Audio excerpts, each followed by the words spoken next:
So much for coming and welcome to Start Your Taiwan Story with Talent Taiwan and TANG. So thank you all once again for taking the time to join us today. Whether you're here to explore career opportunities, considering a move, or simply looking to reconnect with Taiwan, we're really glad to have you with us. So today's session is designed to give you all a better understanding of the resources, support, and opportunities available for international talent and overseas Taiwanese interested in Taiwan. So to start, a quick introduction of our organizers today. First off, Talent Taiwan is a one-stop service center established by the National Development Council to support international talent interested in working, studying, or just living in Taiwan. From career opportunities to visa guidance and settling in support, Talent Taiwan helps make the transition to Taiwan as smooth as possible. We're also really excited to be partnering with TANG, the Taiwanese American Next Generation, a global community that connects Taiwanese and the Taiwanese diaspora through networking, cultural exchange, and leadership development. If you have any questions throughout this entire session, please feel free to put them in the chat below, and please keep your microphones turned off. Just put those questions in the chat, and we'll cover them in the Q&A session at the very end after our two presentations. Okay, so to begin, it's my pleasure to introduce our first speaker, Rath Wang, the Partnerships Manager at Talent Taiwan. He will walk us through the resources, support services, and opportunities available for those interested in working and living in Taiwan. Rath, over to you. Thanks so much, Brad. Let me share my screen real quick. And so I'll talk a bit about what we do at Talent Taiwan and also job opportunities and, Taiwan's industries in general, and also how to reclaim citizenship, as well as an introduction to Taiwan visas, especially the Gold Card program, which we have quite a number of Taiwanese Americans who are part of that program here in Taiwan. So very well. So start your Taiwan story. Just before I go in, I'll talk a bit about myself. I returned to Taiwan as well, as a Taiwanese American in 2018. So it's been 6-7 years. So, I hope people here can also start your own Taiwan story as well. So a bit about our office. We started off in 2023 as the International Talent Taiwan office, but before that, our team was the Gold Card office. And so as you can see here, there's President Tsai, former President Tsai, and former Digital Minister Audrey Tang, who's known around the world for, AI and also, digitizing different government services and bringing government and people, taxpayers closer together. And we have Brad, Stephanie, and, our other staff here in that picture as well. So what we hope to be is to become the ultimate resource for international talent. That includes foreign citizens, Taiwanese Americans, or Taiwanese residing abroad who want to come back to Taiwan.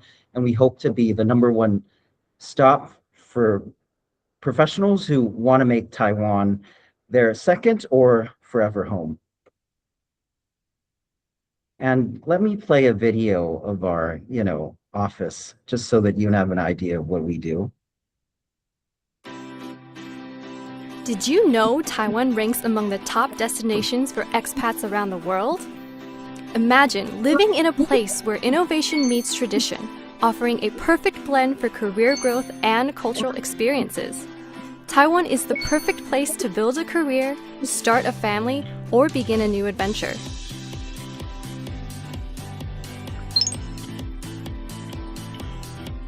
With a thriving ecosystem, Taiwan welcomes international talents who are seeking new opportunities and experiences. Renowned for its convenience and safety, Taiwan boasts an exceptional public transportation system and low crime rates. Are you looking to move to Taiwan? We can help. Talent Taiwan is a national-level service providing support for any foreign professional seeking to explore their future and residency in Taiwan. Supported by our dedicated help desk, Talent Taiwan provides comprehensive visa information and application guidance to assist you with all Taiwan-related inquiries, including employment, education, banking, and more.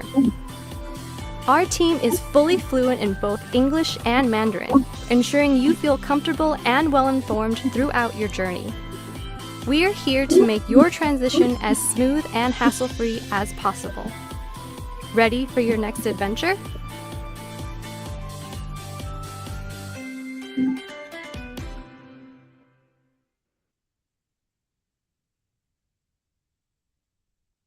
I gotta. Just 1 second.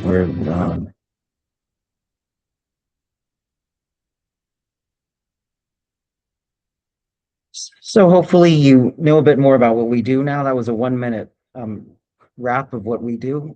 Our main three services are, dedicated help desk. So you can call us or email us, and we're very happy to provide any advice or answer your questions on relocating to Taiwan, either if it's reclaiming citizenship, work visas, or any questions around, say, wanting to find an apartment, or where to look for jobs, to international schools, or either bilingual schools, or even if you have questions on where to find how to bring your pet to Taiwan. We're also very happy to assist with that. And two was, we have an IT team that develops a one-stop portal for information on visas, job resources, and guidance on moving to. We also have a Substack providing information, around working in Taiwan, common issues or common questions that newcomers have to Taiwan. A lot of that also includes advice to Taiwanese Americans thinking of moving to Taiwan. And third is our outreach and engagement activities. So we're actually going to TANG this year. That's part of our outreach engagement. We go to different countries, mainly the US, India, other parts of Asia, Europe, to promote Taiwan. Also introduce our different visas and working opportunities within Taiwan, as well as other cool things about moving here, living here, and despite some of the news that might not be as positive, we aim to be a very positive, what do you call it, fact check when it comes to working in Taiwan.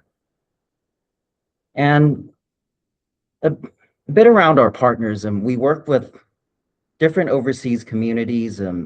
TAP is a major partner of us. We also work with alumni of Taiwanese universities, which many of them are on the East Coast as well as throughout the United States.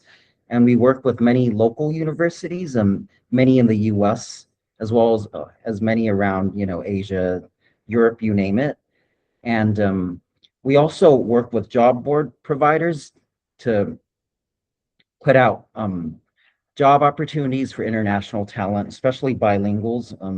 If you're Taiwanese American, you might have an advantage because you probably have, some sort of level of either Mandarin or Taiwanese proficiency, which that is highly valued. And we also work with different companies, the major companies you hear in the world. Google has one of their largest servers in Taiwan. They hire thousands of people here. And of course, TSMC, NVIDIA, I believe Jensen Huang is now in Taiwan with his whole family. So yeah, they're also a major partner of us, and also hundreds of other companies, as well as all the different government industries, to make it easier for international talent to come to Taiwan. And of course, with trade associations, with embassies, the US de facto embassy, the American Institute in Taiwan is also one of our close partners, and also chambers of commerces.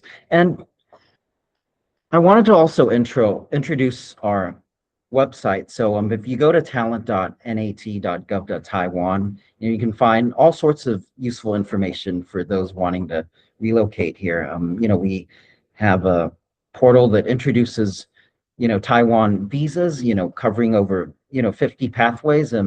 If you're a U.S. citizen, there are very many different visas that you could apply for, depending on how long you want to be here, what you want to do here, if you want to work, if you want to kind of say, still work for a US company and work remotely while being in Taiwan. We have visas for that as well. And we also, provide a lot of information on finding jobs, what kind of jobs or industries and companies international talent or yourself would be suited for. And general information on life in Taiwan, in terms of finding appropriate housing, schools, places to hang out, to different support networks in Taiwan, which there are many of. If you know where to go. And the $1 million question: how to get a Taiwan passport and ID. Reclaiming citizenship has been a hot topic recently, especially since Taiwan changed its laws. I think it was several months before President Tsai Ing-wen um, stepped down. So the the thing to know is you can actually live in Taiwan and get your ID full citizenship after being in Taiwan for about a week, which President Tsai advocated to have the 1 year requirement taken out. So you no longer have to stay for at least a year without leaving the country, or 2 years by leaving the country, for more than what, a month? Was it a month or 2 months? So that has made getting citizenship for those in the diaspora community much easier. And we have actually a whole guide of how to get this, which I will take with me when I am in Tang this year. But this is just a very you know quick 2-step overview of what to do to get citizenship, which it usually takes from approximately 10 days to a monthish. And those who would opt to use their US passport in Taiwan for different reasons, perhaps for um, those who want to consider working in the US government in the future might have concerns, or some find it easier to just use a US passport without reclaiming, can also look at the Taiwan Gold Card. This is a program for more professional talent. There's a bit of a, the requirements are a bit higher for this one. So, but if you work in the US and you earn more than 160,000 NT dollars a month, which is equivalent to, how much is it? Around 5,000 US dollars a month, you would perhaps qualify. So this is a very convenient visa. So and this one card offers, open work permit. You could work as an Uber driver, or you could, also, work at, say, Goldman Sachs, or you could, just hang out in the field, say in Jiayi, help, the farmers there. You could do anything basically with this. And, there's you can also bring your family, and you get NHI, so full national insurance. And there's also tax benefits. So some Taiwanese Americans choose this because any income that's more than 3 million NT dollars will be taxed at half the tax rate. And if you're interested in this program, you can also go to our website. There are currently 12 different fields that you could apply for. And if you're a graduate from a top 500 university with a PhD, you would likely qualify. And Steve Chen, the co-founder of YouTube, also Taiwanese American, and was Taiwan's very first gold card holder, and he still resides in Taiwan. He's been here, I mean, I think almost a decade now. And in terms of Taiwan's industry, this is a bit of Um, an overview, you can see like foreign companies here in Taiwan. So, the major US companies, you see Microsoft, Meta, Amazon, all have a huge presence here. And, so this is just to let you know that, there are lots of job opportunities here in Taiwan. Um, I know lots of places in the world, such as the US, might be having some headwinds in terms of, the economy, jobs, but, Taiwan is still very strong in terms of hiring. And these are some job boards that you could look for. There's a 104, which is Taiwan's largest job board. Um, there's an English section for bilinguals that you could go there, or you could go to Cake, which is one of our partners. They also have, a very AI powered job board, or even LinkedIn. I actually found a job in Taiwan through LinkedIn. So, these are one of the many resources, or you could actually go to Taiwan Career Quest, which is one of our services. If you apply, just click on Join Quest now and, put in your information. A one-on-one mentor will come to you and, you'll be able to discuss, what types of jobs you would like to look for. And, that mentor will be able to help guide you through that process. And a bit about our East Coast tour. So we'll be in the US, mainly in New York and at TANG, TACEC, from the 29th of May for a week. So if you guys are around, be sure to stop by.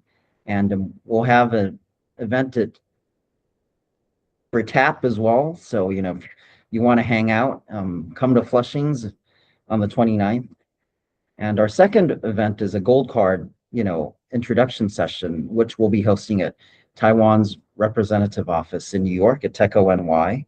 And this will be the following day on June 30th. And voila, TANG and TACEC. So we'll be there for 3 days from the 1st to the 3rd. And my session is on the 2nd. So please do come say hi if you're around. And this is just a bit about, what I've been doing. So I've been working in 3 countries.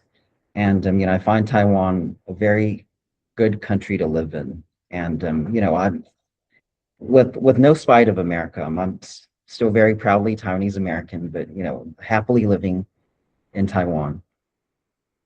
And if you want to know a bit more about our office, be sure to scan. This link has our Instagram, LinkedIn, and all the other social medias that we're on.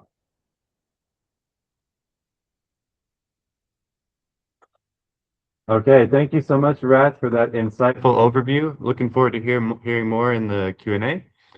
Next, we're joined by Jin Cao from TANG, who will share more about building community, staying connected, and about how TANG supports Taiwanese and overseas communities around the world.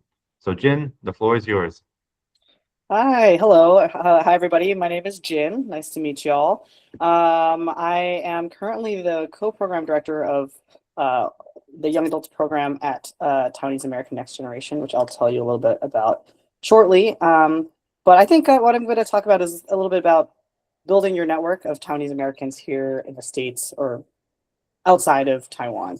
But before we start, I want to ask a few questions just to get an idea of who y'all are, and then that will kind of help me move forward. So if you guys can see, like, there's a little reaction thingy at the bottom. So if you guys can give me a reaction for each question, that'd be great. So first of all, how many of you guys are between like ages 20 to 35? Okay, all right, cool. Maybe some young professionals, college students, maybe. Cool. And how many of y'all are 35 and up?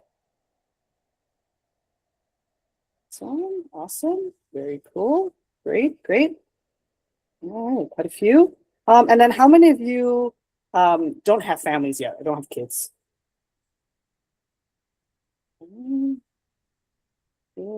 And how many of you do have kids? Awesome. Great. Okay. All right. That's very helpful for me. And then a couple questions for y'all. How many of you guys have wanted to make friends with more Taiwanese Americans here in the States? Awesome. Yes, yes, very much relate to that. Very much relate to that. Okay. And how many of you guys wish you were more connected with Taiwanese heritage or culture? Awesome. Probably why y'all are looking at living in Taiwan, right? Awesome. Yes, yes, yes. Awesome. Okay, great. Well, if those things are true, I think that Tang might be a good starting place for you. So let me share a little bit about us. Okay, you'll see my screen here. Cool. Okay. All right. So as I mentioned, we are Taiwanese American Next Generation. We're a community, but our flagship event is every July 4th weekend. We have a 5-day conference in Westchester, Pennsylvania, and we bring over 400 Taiwanese Americans onto this campus every year. So that's a little bit of us, the 400 attendees, all from all across states and even abroad as well. And we do this every single year.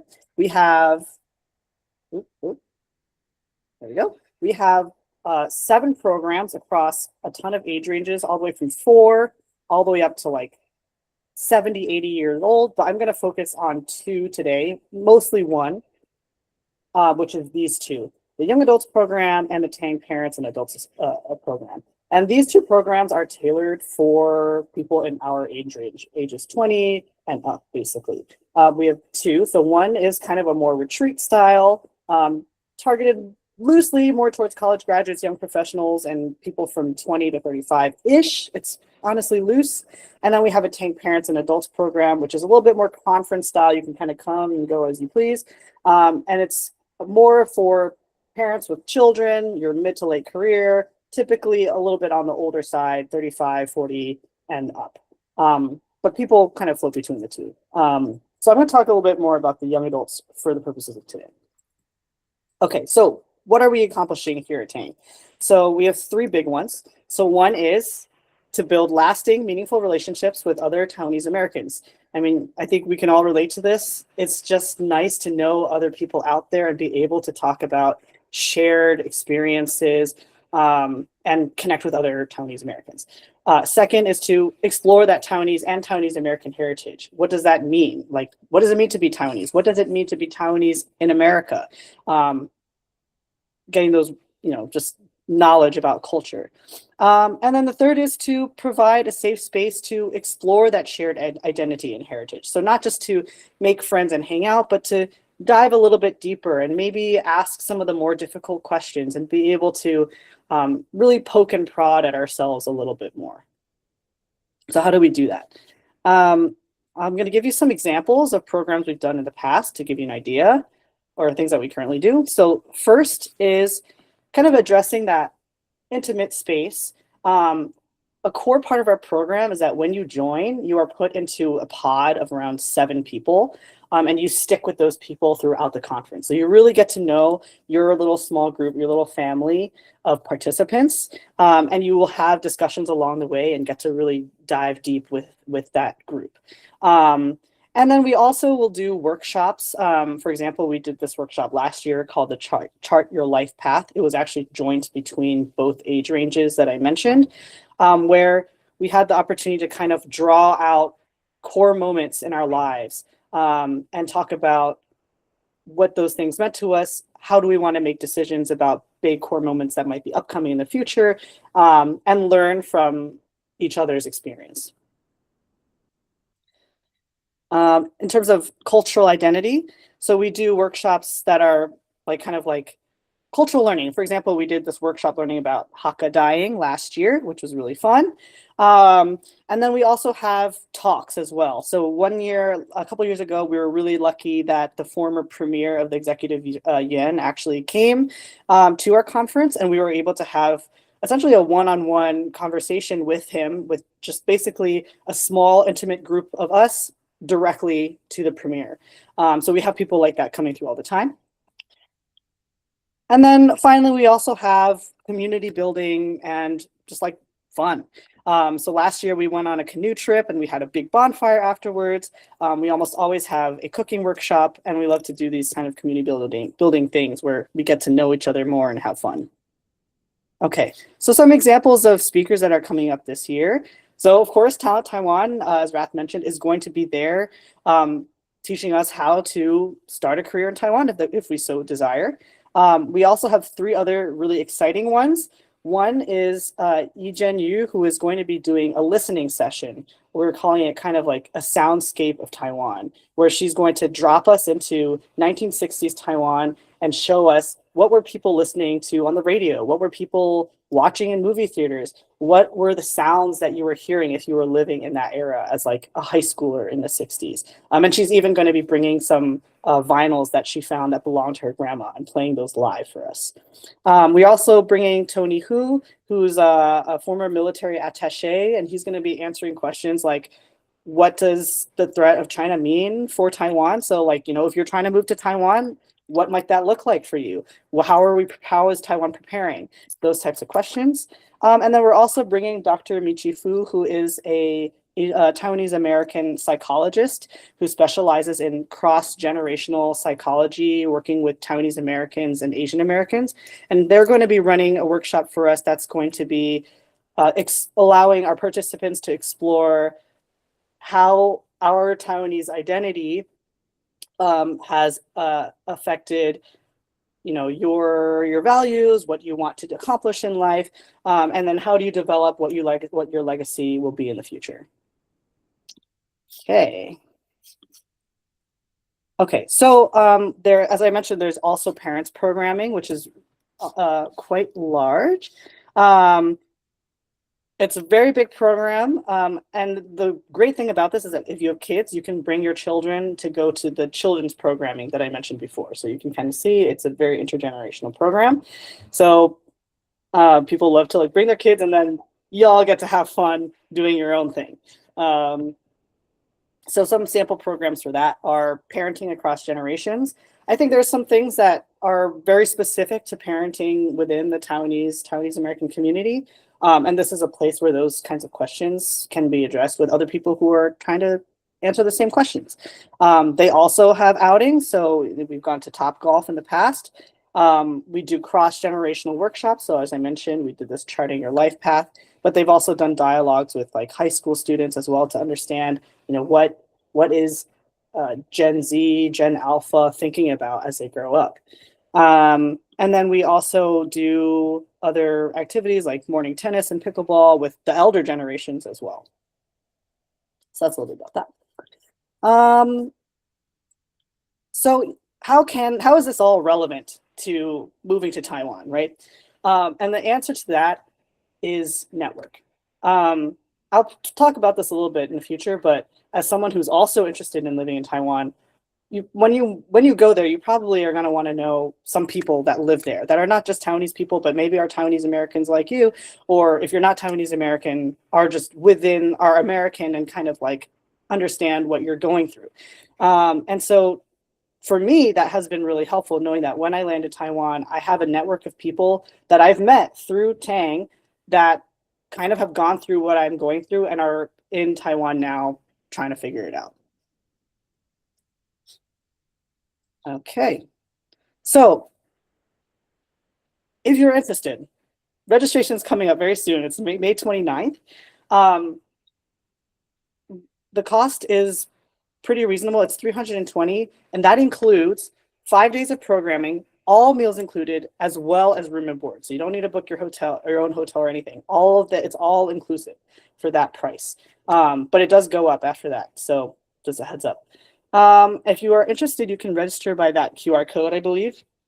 Let me know if it doesn't work. But yeah, that's it. If you guys have questions in the future, I have more information, but we can address that down the road.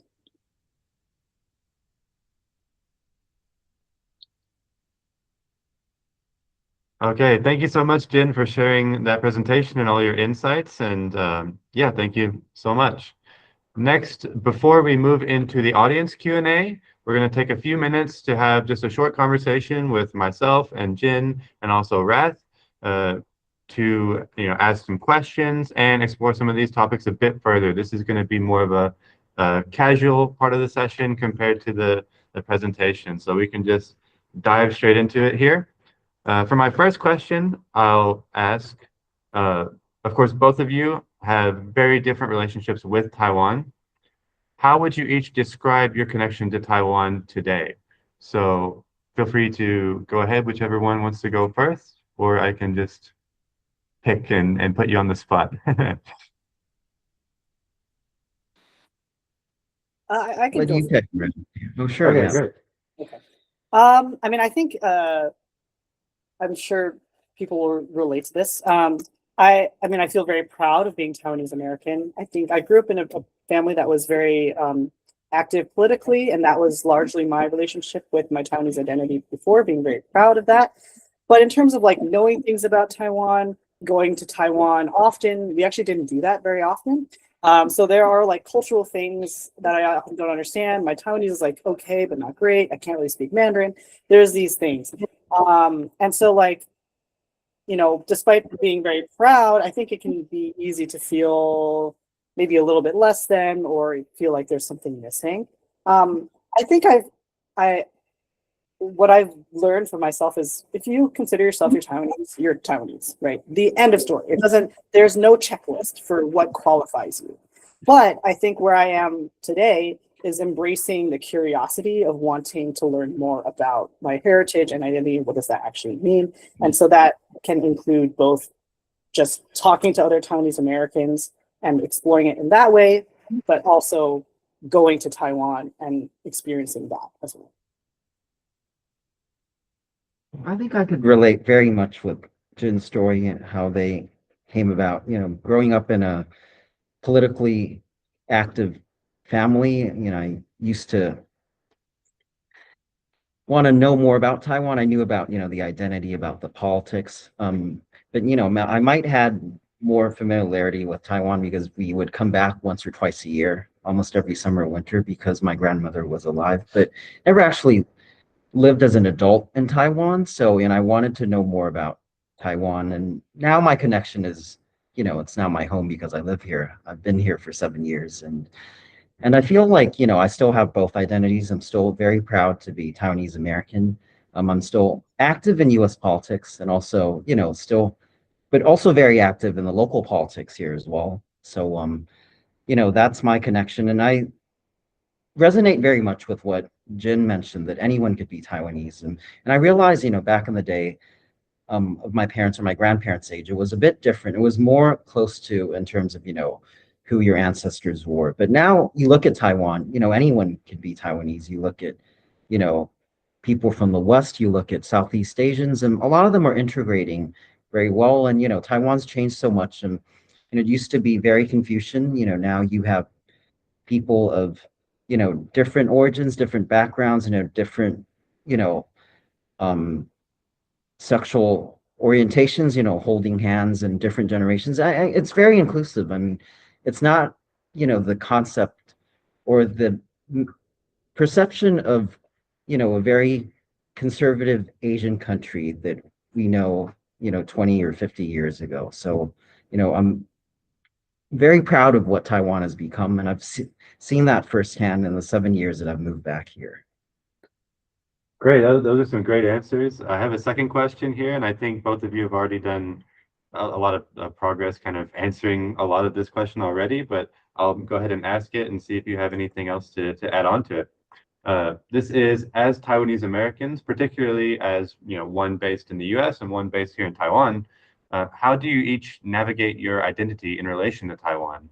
Has your sense of belonging changed over time? So I'll go to Jin first this time.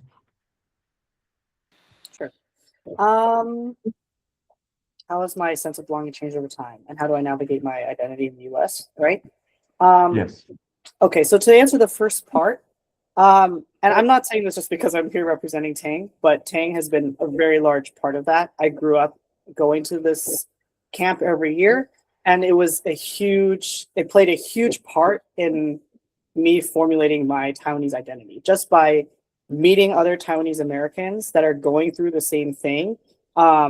and having an opportunity to talk about what does that even mean, that is so impactful, because you're just engaging with other people who are navigating their identity here, and you don't feel alone. And then you're able to see like the differences between what is a Taiwanese identity versus Taiwanese American identity. How do those things intersect? And so like honestly, just meeting other cool, fun Taiwanese people, Taiwanese American people my age. So that's a huge part of it. How has it evolved over time? I mean, I think having a Taiwanese identity is very interesting, just because it's kind of intense sometimes. There's a lot of debates and questions over what that means. I think probably all of us at some point, there's always points where you're like, I'm not sure what the answers to some of these questions are, but I think that's okay. And it's just the journey. Like kind of like I mentioned earlier, it's the curiosity. Having that solid base before, of like having that network where I feel solid in my identity as a Taiwanese person, allows me to then explore the questions I don't know. Okay, thank you. Now over to Raf.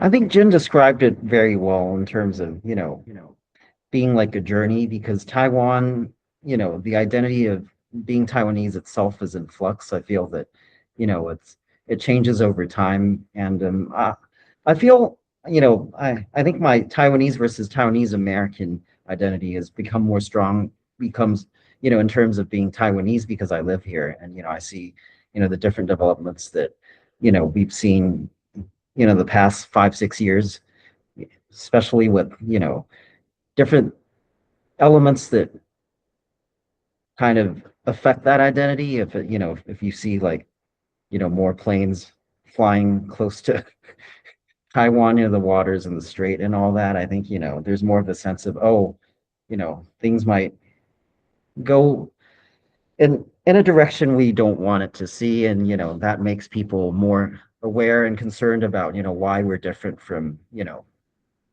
those from the other side of the pond. And, I think that all affects of, how you feel about Taiwan, and also about, Taiwan's organic changes in terms of, embracing, openness, in terms of being more, inclusive, and, such as, in terms of our indigenous peoples or newcomers, people from Southeast Asia, who come here to work. We've seen a lot of, programs. I mean, the issues are still there. I'm not going to sugarcoat it, but you do see improvements in terms of awareness, in terms of, advocacies who work to make, things more equal.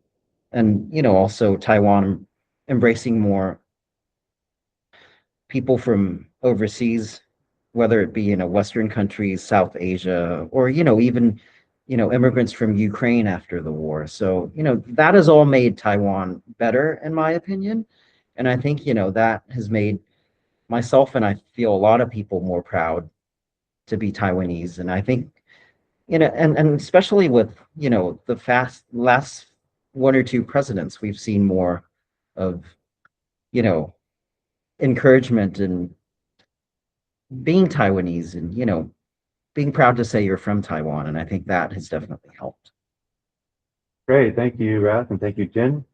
So next here, of course, Taiwan is a place of kind of growing importance on the global stage, and I'm interested to hear about what both of you think are some of the common misconceptions about that people have about Taiwan. Of course, both of you have kind of extensive international experience, so I'm sure maybe there's been some sort of misconceptions or kind of different opinions about Taiwan. Of course, Rath mentioned one previously with talking about kind of how people may have an image of Taiwan as being quite a conservative Asian country, and that doesn't necessarily reflect the situation on the ground here. So, Jin, do you have any thoughts on that?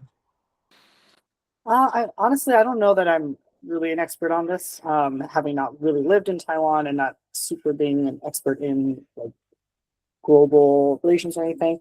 I do think that Taiwan is often underestimated in terms of a lot of things. So maybe that's the biggest thing beyond kind of the obvious of like whether Taiwan is its own entity or not its own entity, like those confusions. but yeah, I think Taiwan is just often underestimated, even within the Taiwanese and Taiwanese American community. I think we underestimate the amount of power and ability that we have. Thank you. Over to Raz. I totally agree with Jen. In terms of, our economic clout, I think Taiwan is number 11 in the world. So we're the 11th largest economy in the world, although we're often overlooked. So if you talk to people in DC, like at CSIS, they would call Taiwan a middle power.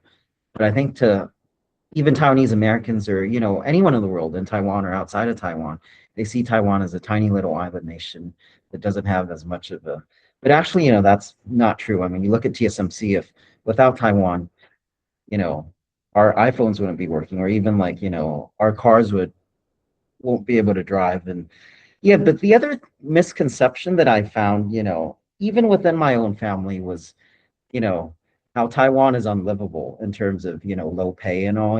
I have relatives who, before I made that decision in 2018, was like, don't go back to Taiwan because, everyone wants to come to America. The pay is so low, it's unlivable there. But that's totally a myth. I worked at, financial firms, big fours in the US. And, even though, base value, you earn more than what you earn in Taiwan. I actually end up saving 20%, actually more, 28% more than what I used to save proportionately than in the US. So it's actually very livable. And if you negotiate your terms right, and I think for a lot of bilingual talent, and especially a lot of Taiwanese Americans have this, you have an advantage when you come here. Most people or a lot of people will, have a slightly higher pay than, people who have not been overseas. And, propensity to save, things are much cheaper here. So yeah, that's something to definitely consider. And, if your relative tells you Taiwan's a ghost island, tell them it's not. Great, thank you, Raz. And finally here, for someone who is interested but also unsure about starting their journey in Taiwan, what is one piece of advice you would each give them? So I'll go over to Jin for your advice if you have any. I would say, as someone who's on this journey myself, in December, I'm I'm kind of in the unlucky position of having been laid off from my job recently. So I had some time on my hands. So I went and spent about a month in Taiwan, kind of as a trial period, just to scope things out, see what it would be like. Do I have a network there? What are the resources I have available to me? If you're scared, I would say just maybe do that. Do a short trip, check it out, see if the vibes are good, and then go from there. Thank you. Brad, do you have any thoughts? Yeah, I would echo Jen, just come to Taiwan for a week or two and check it out. And even before your trip, just go to LinkedIn and, just go to your search engine and search and, location, type Taipei, Taiwan, or even Taiwan as a whole. And, you'll find, different job opportunities there. Or, if you're even more, interested or curious about jobs here, go to 104 and click on English, and you can have a pretty good idea of what's out there.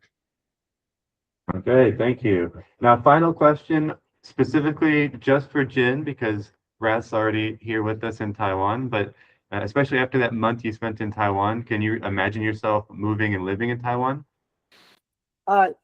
Yes, so I'm actually actively working on this. So my current plan is to move to Taiwan next March and stay for a minimum of 6 months. Yes. Yeah, so it's happening. My plan is to study first. I'm going to do the Mandarin Training Center. And then I'm lucky to have citizenship already. So then I'm going to start exploring maybe working as well. And I've already kind of started talking to some people and trying to network with people that I know in Taiwan and see if it's possible. So yes. Great. We'll be happy to have you, and hopefully several of our audience members today can also join you in the journey of coming to Taiwan as well. Okay, now that the panel is over, I want to thank you both, of course, for all your time and all your insights. And now we're going to open it up for the audience Q&A. Once again, if you have any questions, please feel free to drop them in the chat, and we'll do our best to get as many as possible answered within the leftover time of this session. If you have any specific question for Tang or for Talent Taiwan, feel free to just put, for Talent Taiwan, for Tang, or for both, and we'll be happy to cover them one by one here. And we already have a couple of questions. The first one I'll answer myself from Jamie. It says, will we all receive a copy of these slides at the end of the meeting? Not at the end of the meeting, but we will get you the slides sent out by the end of the week.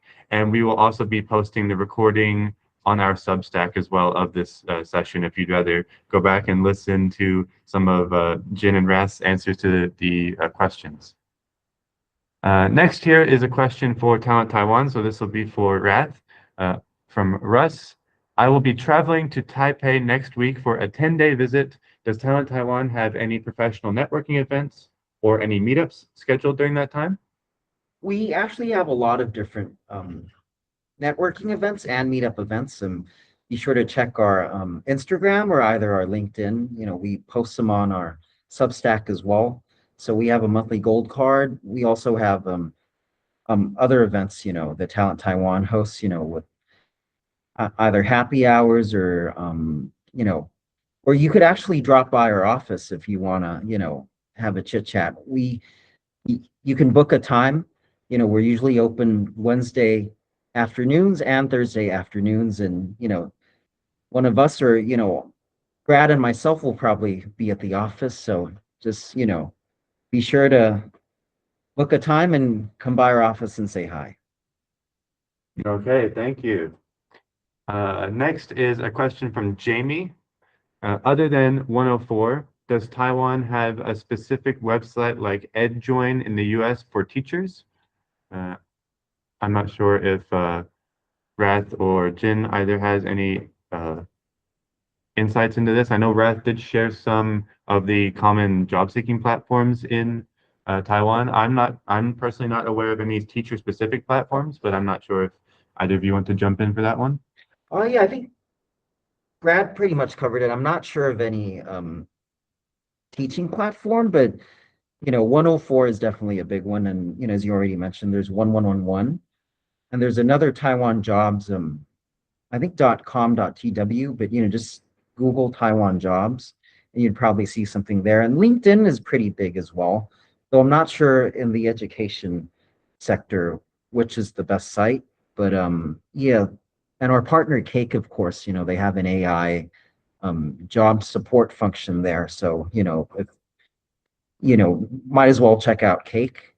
They can also help you come up with a competitive looking CV resume as well. Okay, thank you. Next will be a question for both Rath and Jin. Are there any culture shock stories we should be aware of? Maybe you guys have some funny or interesting or just informative culture shock experiences, maybe in Rath's extensive experience or Jin's month, maybe something happened that you want to share. Feel free to take some time to think about it. I'm sure Raph will have more informative stuff in terms of like maybe workplace type stuff. For me, I mean, Chinese people, or at least my relatives, don't seem to be really into hugs or hugging. So that was a little bit of a not super shock, but I don't know, as an American, I think hugs are often a thing, and they're kind of like not that into it. But that doesn't mean they don't like you, right? Yeah, just a bit about myself. So I spent some time in Japan as well, worked there. So yeah, in terms of culture shock, I feel like, Taiwan's a bit less direct than America. Growing up, being direct, I think in Taiwan, people tend to communicate not as indirect as people in Japan, but still, a bit more less direct than in America. So, if they don't want to go out to lunch, or to a specific restaurant, they might tell you, oh, this place has better this place has better, steak or whatever, but that means I don't want to go to place A, I want to go to place B. So, there's some subtle cues, I think, in Taiwan that you kind of have to learn to kind of pick up. And yeah, I think indirect communication is one thing that, I came to kind of learn to adapt to and understand. But, if you're an ABT and if you grew up in America, they're much, much more likely to be tolerant of that. Yeah, so, I wouldn't worry too much. I don't Okay, know. thank you both. I don't know. Oh, This is an interesting anecdote, but I was doing some like informational interviews, and I was talking to a company that does like manufacturing in Taiwan. They're based in Chicago, but they had a team in Taiwan doing marketing, and they were trying to find a marketing person for the Taiwan team. And they were talking to me because I'm Taiwanese American, but I had worked in the States. And it sounded to me like the US team was having some trouble communicating with the Taiwan team because they weren't getting feedback from the marketing team about what was actually working or not working with their campaigns. And they wanted someone that would be able to kind of like cross that cultural bridge. So I don't know if that's any use to anyone out there, but that's the vibe that I got from this one conversation I had. okay, thank you. Next is a, I think, honestly, pretty interesting question from Andrew, kind of related to the culture question before. It's in two parts here. Andrew says, one of my biggest concerns is acclimating to the Taiwanese work culture, especially being available or on call nearly 24/7. With US work culture shifting to hybrid or remote with less oversight, how big of a difference is modern Taiwan work culture compared to the US? Thank you. And then Andrew went on to add, their experience with Taiwan work culture is limited to having dinner with a friend at Ningxia Night Market, and she picked up a call from her boss at 9 p.m. So maybe Rath has more experience here too, but Jin could have some thoughts too. So I'll just go into Rath first, and then Jin, feel free to add on after Rath finishes. I think it was much worse back in the day, but since I moved here in 2018, I've seen lots of changes, especially because of the younger generation is less willing to work. And a lot of I think people in their 30s actually turn off, or well, not turn off, but refuse to, read any of their messages from work after like 6 or 7. So I think that's improved. I would say half and half. And there's a similar to Japan's like strawberry culture. I think a lot of, the younger generation will not tolerate that. And there's also like this saying or common saying in Taiwanese companies that you know, the worst job to have is being a supervisor because, asking for tasks or, having someone in your team do something for you after 6 would often lead to like, you know, that employee quitting because the turnover is so high. So I feel like, things have improved, which, when I was working in the US in Big Four, until 2018, I actually found that, it was much more demanding. I was on call, like working weekends as well. And, the same company, so same Big Four, moving to Taiwan, they actually gave me, Saturday and Sunday off. So I had my weekends off. But in the States, I was working like half a Sunday, all a Saturday. And my partner, my boss partner, would be calling like at 10 p.m. and she would wake up at 4:30 in the morning. And I get my first text at 5:30. And this was in San Francisco. So I feel like, there's a bit of both, but Taiwan's definitely moving towards, more remote, more like flexibility. Although there is still some aspect of that, traditional Japanese influenced work culture. Thank you. Do you have any insights into that, Jin, or should we just jump into the next question? Well, go ahead to the next question. I don't think I have anything to Okay. add. That was great. Okay, we've got time for just a couple more questions here, so I'm going to move over to the Q&A tool where they've been building up a bit. Thank you in the chat for the reminder. First, I'll cover this super briefly. There's a question saying that they are an incoming graduate student from Nigeria, registering for this seminar. They're hoping to learn more about prospects in Taiwan, but it seems mainly for Taiwan, America. Yeah, so this session is mainly Taiwan and America focused. However, Rath did share a lot of useful resources that we at Talent Taiwan do have to offer for global talent as well. So feel free to explore our website and explore the resources there, or give us an email or a phone call. We'll be happy to help, regardless of where you're from in the world. But thank you so much for joining us today. Um, Next, I'm going to cover a question here. I'm asking for a dual passport holder. This is an anonymous asker. I'm asking for a dual passport holder, one of them with ROC/Taiwan that's never lived in Taiwan. What would be the best way to integrate Talent Taiwan as part of your career search? Maybe you can have a super brief response to that, Rath, just covering maybe some of our career service and that sort of stuff. Sure, yeah, we're Talent Taiwan has different services that we can help with, in terms of, either if you already have a passport, we can actually assist with, you know, how to get a full ID, or either, if you want to come in, like say on your other passport as well, different types of visas. And we also help with, career search, as I mentioned. We have this, um, we have this Taiwan Career Quest service as well. You can talk to one of our representatives one-on-one, and you know, and they'll act as a mentor to help you customize what kind of job you'd like, and what kind of search you would, want to do while you're here in Taiwan. And we also can help you with anything else that you'd like to, in terms of living here, housing. If you have children, schools, or even if you want to learn Mandarin, we can introduce you to that. Or if you're thinking of looking for more friends here, we can also introduce you to the different networks here in Taiwan.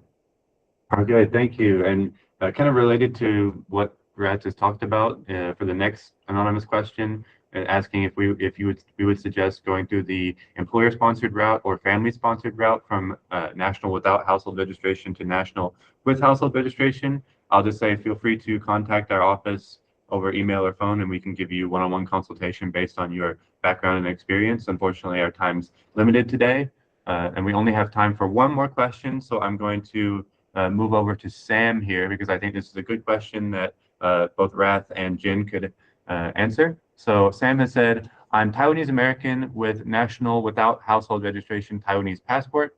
I'm trying to improve my Mandarin, but can't read or write and speak like a 6-year-old. What are my job prospects if I wanted to live and work in Taiwan? I was a software engineer in FANG for 6 years, but want to leave tech. Of course, we can't give you more personalized advice in this kind of presentation, but maybe Rath and Jin can kind of just share some of their thoughts about this. And I know Jin especially mentioned, coming to Taiwan, and you're planning to study Mandarin at the Mandarin Training Center. So not sure if you guys have any thoughts and maybe some general advice to give to this person. Feel free, Rath or Jin, whoever wants to jump in first.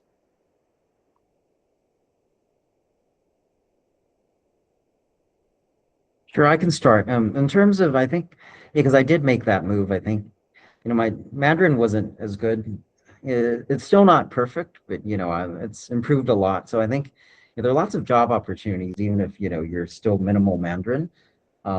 Yeah, I went to Mandarin school growing up, so I kind of had the basics. But I have lots of friends and even some relatives who actually moved here, with close to zero Mandarin, reading comprehension. They could do what Jin's considering as well. Like you could go to NTNU and do like a half a year program or a 1 year program. And, just by living here, talking to people, talking to relatives, you might be talking to them in Holo and Taiwanese or in Mandarin, but still, you're immersed in that environment. You'll pick it up very fast. My personal experience in 2018 was, it improved substantially. So, and, there are lots of jobs, especially in engineering, marketing, that actually do not require Mandarin skills. So, of course, Mandarin's always a plus.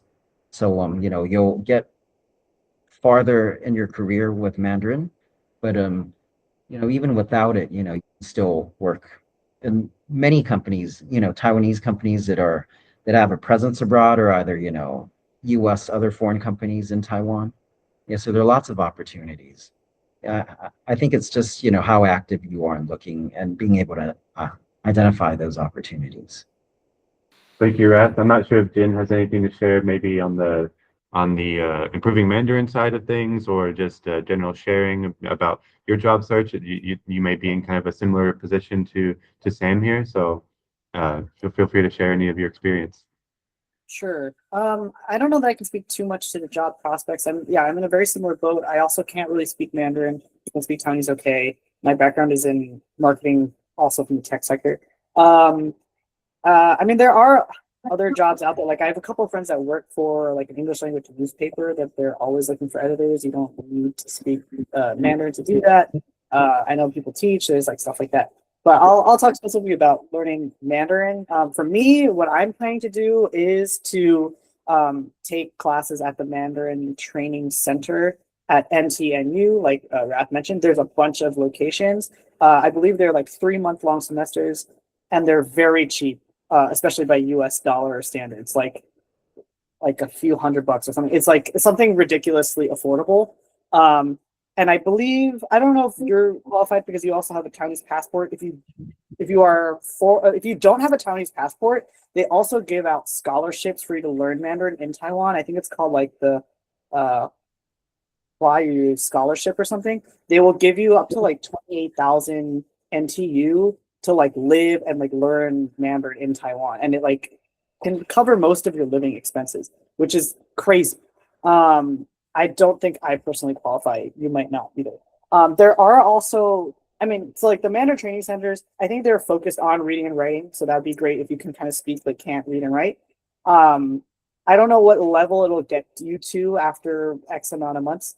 I do also know that there are more intensive training programs like the ICLP, I think, Intensive Chinese Learning Program or something that's at the National Taiwan University. I have a friend that has gone through that, and that gives you like a really, really high level of Mandarin that is like professional level. Like if you're trying to go into a specific field and you really need specialized Mandarin or something, that's a pretty intense program, but is like really good quality. So there's options for you to learn Mandarin in Taiwan.